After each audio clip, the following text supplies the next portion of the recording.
आप सबको बड़ी इंतजार थी कि प्रपोजल आई है उसके ऊपर क्या किया है। दोनों फोरमों की अब चर्चा होने के बाद ये फैसला लिया गया है जो सरकार ने प्रपोजल दिया है उस प्रपोजल की अगर उसे नाप तोल किया जाए तो उसमें कुछ नजर नहीं आ रहा।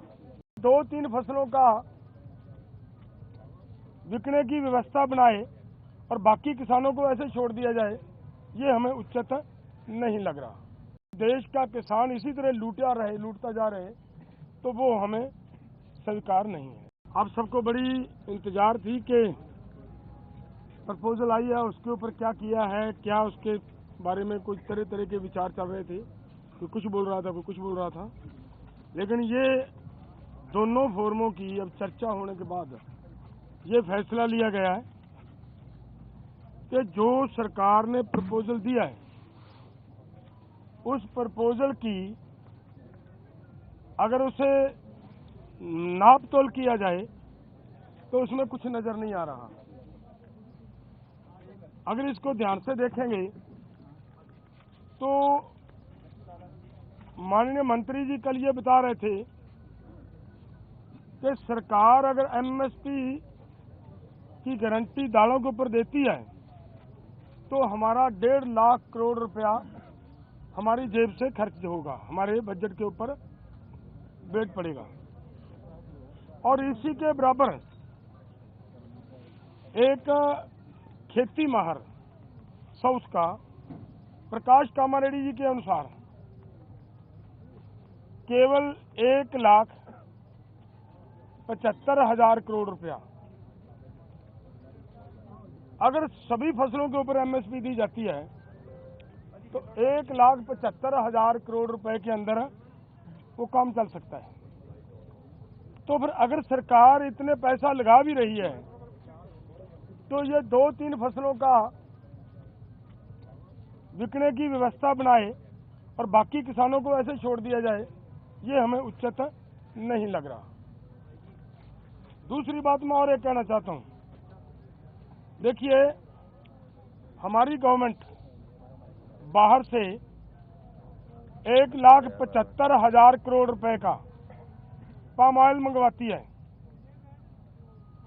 और वो सभी लोगों के लिए, मनुष्यता के लिए, इंसानियत के लिए बीमारी का कारण भी बन रहा है, फिर भी उसे मंगवाया जा रहा है। अगर यही पैसा 1,75,00,000 रुपया देश के किसानों को तेल बीज फसलें उगाने के लिए और उनके ऊपर एमएसपी की घोषणा करे सरकार और उसके ऊपर खरीदी की गारंटी बनाए सरकार, तो 1,75,000 करोड़ से उधर के पैसे इधर आ सकते हैं। तो मुझे कहीं पे भी ये नजर नहीं आ रहा कि सरकार के ऊपर कहीं से किसी तरह का बोझ पड़ रहा हो।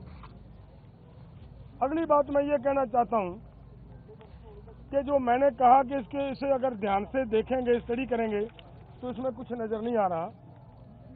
उन्होंने ये कहा कि उन लोगों को, उन किसानों को हम दालों के ऊपर और क्रॉप्स के ऊपर, जो हमने 6 क्रॉप्स लिए हैं 5, उनके ऊपर हम खरीदी की गारंटी करेंगे जो डाइवर्सिफिकेशन कर दूसरी क्रॉप्स को छोड़ेंगे। और मेरा इसमें कहने का मतलब है ये उन्हीं को देंगे जिन्होंने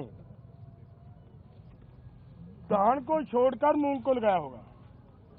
अगर जिन्होंने धान को छोड़कर मूंग को नहीं लगाया, अपने आप नेचुरल मूंग की बिजाई कर रहा है, उसकी खरीदी नहीं होगी।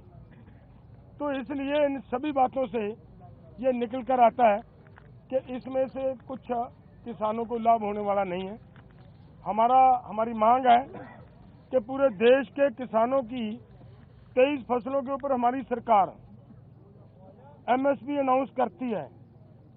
जो 23 फसलों के ऊपर एमएसपी की अनाउंसमेंट होती है वो इन्हीं के ही सीएसीपी की सिफारिशों के ऊपर होती है।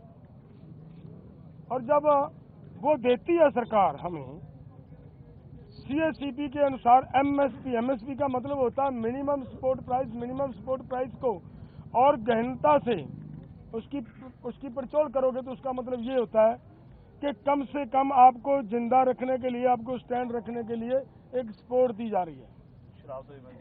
आपके लिए कोई भी उसमें इनकम देने वाली चीज कोई नहीं है उसमें, और वो भी देते हैं जब, और उसके ऊपर भी सारी फसलों की अगर हम ये मांगते हैं कि जितनी आप कम से कम भी दे रहे हो भाई, उतनी तो बिक जाए हमारी, उस रेट पे तो बिक जाए, और उसके लिए भी वो गारंटी का कानून ना दें, तो इसका मतलब देश का किसान इसी तरह लूटता जा रहे, तो वो हमें स्वीकार नहीं है। इसलिए इन सभी तथ्यों के हिसाब से हम दोनों फोरमों ने आज बैठकर चर्चा करने के बाद ये फैसला लिया है कि ये जो प्रपोजल आई है, ये प्रपोजल किसानों के पक्ष की नहीं है, किसानों के हित की नहीं है, और इसके अनुसार हम इस प्रपोजल को रद्द करते हैं।